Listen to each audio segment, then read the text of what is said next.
वाणी बोलिए मन का आपा खोए, खुद भी शीतल होए और दूसरों को भी शीतल करे। यानी कि हमेशा हमें इस तरीके से भाषा का इस्तेमाल करना चाहिए जो हमें खुद भी अच्छी लगे और दूसरों को भी सुख की अनुभूति करवा सके। लेकिन वो फिल्में जो समाज का आईना कही जाती हैं, उनमें कई ऐसे मुद्दे उठाए जाते हैं जो समाज की कुप्रथाओं के खिलाफ होते हैं, या एक नई बदलाव, एक नई सोच को जन्म देने के लिए भी फिल्मों में कुछ चीज़ों को दिखाया जाता है जो एक नई सोच को भी जन्म देती हैं, या समाज में जो बुराइयां चल रही हैं उसको खत्म करने के लिए भी फिल्में बनाई जाती हैं। लेकिन वो फिल्में जो भारतीय परंपरा, भारतीय सभ्यता और भारत की पौराणिकता से जुड़ी होती हैं, क्या उन फिल्मों को बनाते हुए गंभीरता से विचार करने की ज़रूरत नहीं है? उसमें किस तरीके की भाषा का इस्तेमाल करना चाहिए ये सोचने की ज़रूरत नहीं है? क्योंकि जिस तरीके से फिल्म आदि पुरुष के डायलॉग्स को लेकर एक बवाल मचा हुआ है,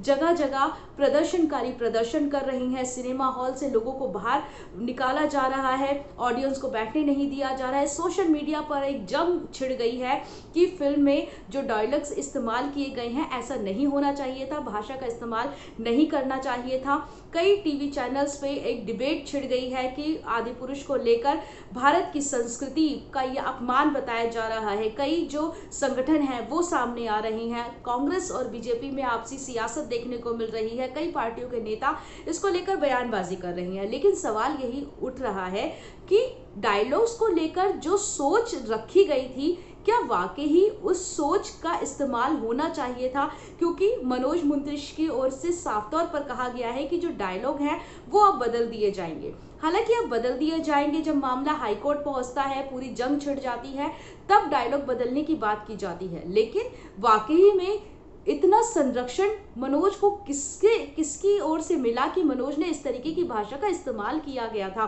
क्योंकि जिस तरीके से लगातार वो बीजेपी नेताओं से मिल रही हैं, प्रधानमंत्री नरेंद्र मोदी से मनोज की मुलाकात होती है और उनको सम्मानित किया जाता है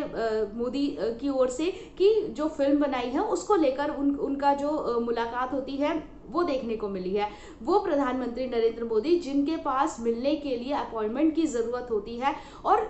देश के जो दूसरे राज्य हैं, मणिपुर का जो राज्य है वो पूरा जल रहा है, वहाँ पे आगजनी हो रही है, उसके लिए टाइम नहीं मिल पाता है प्रधानमंत्री जी को। लेकिन वो एक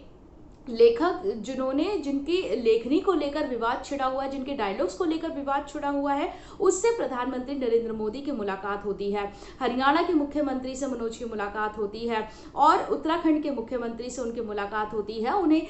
फिल्म को लेकर सम्मानित किया जाता है कि भगवान राम पे आपने फिल्म बनाई है। पहले ये कहा जाता है कि भगवान राम पर आधारित फिल्म है मनोज की ओर से, लेकिन बाद में ये कहा जाता है कि प्रेरित किया था, उससे ये फिल्म बनाई है। बयानबाजी खुद ही पलटी जा रही है और सवाल वहीं के वहीं खड़े हो रहे हैं कि बीजेपी का संरक्षण कहीं ना कहीं फिल्म के डायरेक्टर, प्रोड्यूसर और मेकर्स को मिला हुआ है, जिसकी वजह से इस तरीके के डायलॉग्स का इस्तेमाल किया गया है। धर्म के नाम पर एक जंग सी छिड़ गई है, धर्म पे अधर्म की जीत को लेकर फिल्म में दिखाया गया है, लेकिन बाहर भी यही कुछ कंट्रोवर्सी होती हुई नजर आ रही है। हमारे देश में इस समय कोई भी रोजगार, बेरोजगारी, महिलाओं की सुरक्षा और आगे इन जो भी डेवलपमेंट होने वाली है उन पर कोई भी बात नहीं कर रहा है। लेकिन जंग इसलिए छिड़ रही है क्योंकि भगवान राम पे फिल्म बनाई गई है और उनके जो डायलॉग्स हैं उनका गलत इस्तेमाल किया गया है या गलत भाषा का इस्तेमाल किया गया है, इस पर जंग छिड़ी हुई है।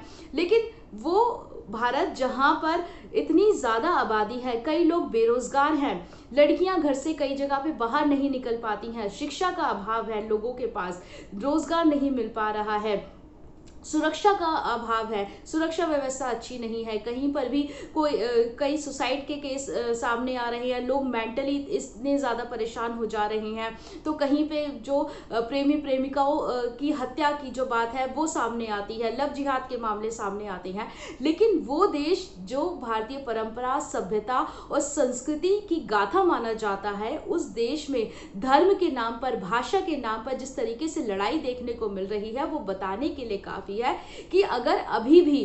भाषा इस तरीके से भाषा का इस्तेमाल करने पर अगर हमारा देश प्रदर्शन करता रहा, आपस में ही लड़ता रहा, तो शायद ही इस देश का विकास हो पाएगा। क्योंकि अब ज़रूरत है हमें व्यापार पर आगे बढ़ने की, और कामकाज पर आगे बढ़ने की मुद्दा टॉपिक ये होना चाहिए हमारे देश में कि रोजगार बेरोजगारी बढ़ रही है, युवाओं को नौकरी नहीं मिल रही है, अच्छी शिक्षा नहीं मिल रही है। लेकिन इसके उलट जिस तरीके से एक तस्वीर भारत की सामने आ रही है वो कहीं ना कहीं बताने के लिए काफी है कि अगर ऐसे ही होता रहा तो शायद ही हमारे देश का विकास हो पाएगा। ऐसी वाणी बोलिए मन का आपा खोए, खुद भी शीतल होए और दूसरों को भी शीतल करे। यानी कि हमेशा हमें इस तरीके से भाषा का इस्तेमाल करना चाहिए जो हमें खुद भी अच्छी लगे और दूसरों को भी सुख की अनुभूति करवा सके। लेकिन वो फिल्में जो समाज का आईना कही जाती हैं उनमें कई ऐसे मुद्दे उठाए जाते हैं जो समाज की कुप्रथाओं के खिलाफ होते हैं या एक नई बदलाव, एक नई सोच को जन्म देने के लिए भी फिल्मों में कुछ चीज़ों को दिखाया जाता है जो एक नई सोच को भी जन्म देती हैं या समाज में जो बुराइयां चल रही हैं उसको खत्म करने के लिए भी फिल्में बनाई जाती हैं। लेकिन वो फिल्में जो भारतीय परंपरा, भारतीय सभ्यता और भारत की पौराणिकता से जुड़ी होती हैं, क्या उन फिल्मों को बनाते हुए गंभीरता से विचार करने की जरूरत नहीं है? उसमें किस तरीके की भाषा का इस्तेमाल करना चाहिए ये सोचने की जरूरत नहीं है? क्योंकि जिस तरीके से फिल्म आदि पुरुष के डायलॉग्स को लेकर एक बवाल मचा हुआ है,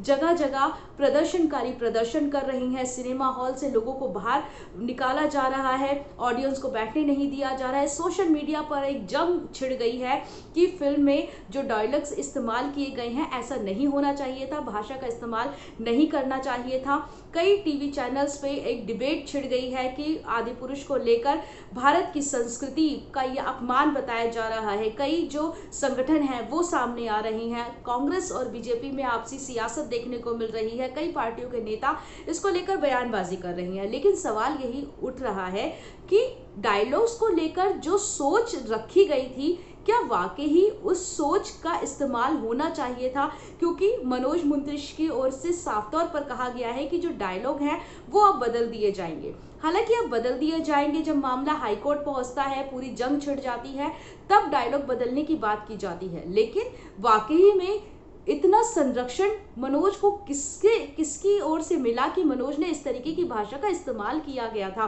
क्योंकि जिस तरीके से लगातार वो बीजेपी नेताओं से मिल रही हैं, प्रधानमंत्री नरेंद्र मोदी से मनोज की मुलाकात होती है और उनको सम्मानित किया जाता है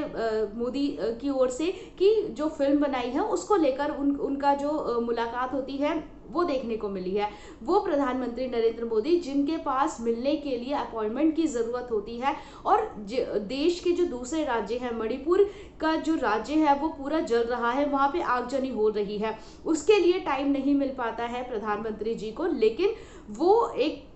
लेखक जिनकी लेखनी को लेकर विवाद छिड़ा हुआ है, जिनके डायलॉग्स को लेकर विवाद छिड़ा हुआ है, उससे प्रधानमंत्री नरेंद्र मोदी की मुलाकात होती है। हरियाणा के मुख्यमंत्री से मनोज की मुलाकात होती है और उत्तराखंड के मुख्यमंत्री से उनकी मुलाकात होती है। उन्हें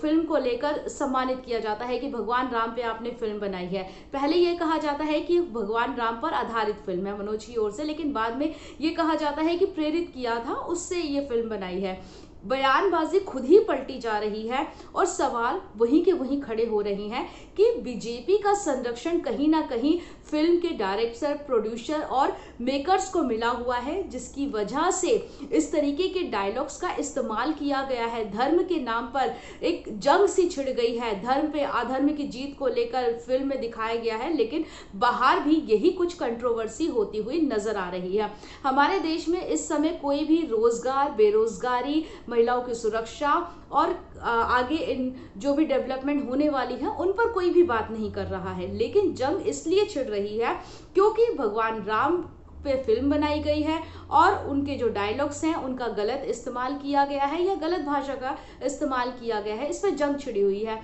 लेकिन वो भारत जहां पर इतनी ज्यादा आबादी है, कई लोग बेरोजगार हैं, लड़कियां घर से कई जगह पे बाहर नहीं निकल पाती हैं, शिक्षा का अभाव है, लोगों के पास रोजगार नहीं मिल पा रहा है,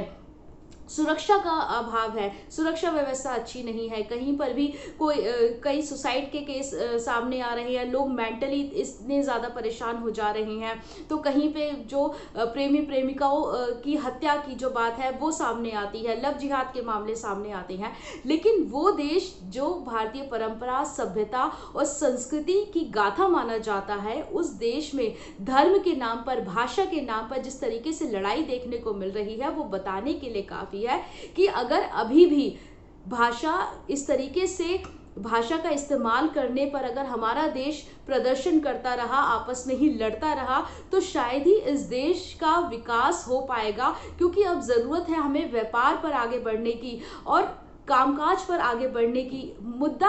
टॉपिक ये होना चाहिए हमारे देश में कि रोजगार, बेरोजगारी बढ़ रही है, युवाओं को नौकरी नहीं मिल रही है, अच्छी शिक्षा नहीं मिल रही है। लेकिन इसके उलट जिस तरीके से एक तस्वीर भारत की सामने आ रही है, वो कहीं ना कहीं बताने के लिए काफ़ी है कि अगर ऐसे ही होता रहा तो शायद ही हमारे देश का विकास हो पाएगा।